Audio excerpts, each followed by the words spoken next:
আর্যর মুখ বদল সম্পূর্ণ জানতে চ্যানেলটি সাবস্ক্রাইব করে ভিডিওতে লাইক দিয়ে দেখতে থাকুন। জি বাংলার অন্যতম জনপ্রিয় সিরিয়াল চিরদিনই তুমি যে আমার ধারাবাহিকের প্রধান চরিত্রে নায়কের ভূমিকায় অভিনয় করছেন জিতু কামাল এবং নায়িকা দিতিপ্রিয়া রয়। ইতিমধ্যেই তোমরা জেনে গিয়েছো নায়ক নায়িকার পার্সোনাল জীবনে কিছু সমস্যা হচ্ছে। জিতু কামাল সে অপর্ণাকে অর্থাৎ দিতিপ্রিয়া রয়কে হোয়াটসঅ্যাপে অনেক কথাবার্তা হতো তাদের মাঝে। তাদের মধ্যেই মজা আনন্দ করতে করতে হঠাৎ করে সে লিখেছিল দিতিপ্রিয়াকে যে দিতিপ্রিয়া হসপিটালে যাচ্ছে, তুমি কি প্রেগনেন্ট বলে একটা নিউজে দেখেছিল আর্য অপর্ণার সন্তান হচ্ছে। সেই নিউজের লিঙ্কটা দিয়ে বলতে থাকে এটা তোমার বয়ফ্রেন্ডকে দেখাও, তাহলে ব্রেকআপ হয়ে যাবে। এসব নিয়ে নানান ঝামেলা, এগুলো একদমই পছন্দ হয়নি দিতিপ্রিয়া রয়ের, জন্য সে প্রোডাকশন হাউসকে জানিয়েছিল। তারপর থেকে অনেক নিউজই ভাইরাল হয়েছে যে চিরদিনই তুমি যে আমার ধারাবাহিকটি কি তাহলে বন্ধ হয়ে যাবে। নায়ক নায়িকার মধ্যে ঝামেলা হলে কিভাবে শুটিং করবে একে অপরকে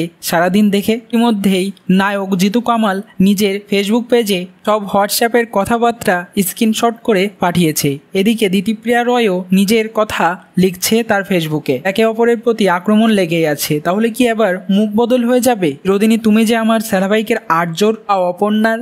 এমনটা হলেও হতে পারে, এটা একদম কনফার্ম নয়। সব ঝামেলার কারণে একটা মিটিং হবে, এই মিটিংয়ের পরই সবকিছু কনফার্ম হবে। ইতিমধ্যে ধারাবাহিকের গল্পে আর্যর একটা অ্যাক্সিডেন্ট হয়েছে, তারপরে অনেকে ভাবছে যে আর্যর মুখ বদল হবে, কিন্তু তা না। চিরদিনই তুমি যে আমার ধারাবাহিকে যে নায়ক নায়িকা অভিনয় করছে জিতু কামাল এবং দিতিপ্রিয়া রয় তারাই থাকবেন, কোনো রকম মুখ বদল দেখা যাবে না। প্রিয় দর্শক বন্ধুরা, তোমরা এটাই চাও তো যে আর্য অপর্ণার মুখ বদল যাতে না হয়? অবশ্যই কমেন্টসে জানিয়ে এখনই সাবস্ক্রাইব করে নাও। ধন্যবাদ সবাইকে।